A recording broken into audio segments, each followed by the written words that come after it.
What do you want people for? People go to rock concerts. They'll go to these concerts throughout the country because there's a lot of people and it's happening. What are they there for? Because whenever you go to a happening or a party, it's not a sad affair. As a rule, people are laughing and telling jokes. So they go because they are bored with their lives. You got to think about that. The only reason you go anywhere is because you don't like being by yourself. I got to get out of here. I got to go somewhere. The guy goes and he sits in a bar. And these are the people sitting there. Give me another drink. That's a nice weather. I say, yes, it is. He doesn't say anything new. He says, hey, look at that piece of ass. I said, they don't say anything new.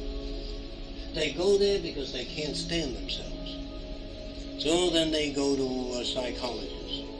And they say very strange things. They say, life doesn't amount to much anymore. You've been married, had kids, and it just doesn't amount to anything. And what the person's trying to say is, give me a reason for not taking my life. Give me some reason to live. If he doesn't have a reason, he's asking you for a reason. So I say, is it that bad? The guy says, yeah, so why don't you take your life? He says, I didn't come here for that. And what are you telling me? It doesn't amount to anything. There must be something that makes him go and say, hey, I want to get out of this. The guy says, I got to shoot my fucking wife. I said, why? He said, well, she did nothing but trouble. I said, why don't you shoot her? Why do you come and tell me that you're going to shoot your wife? You don't want to really shoot her, do you?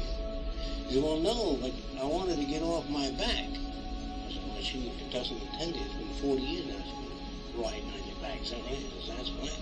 And she fucked you in this area and did this and that. That's right. I said, now why didn't you shoot her? Well, I can't go around shooting people. I said, then let's not discuss that. Let's get on to something else.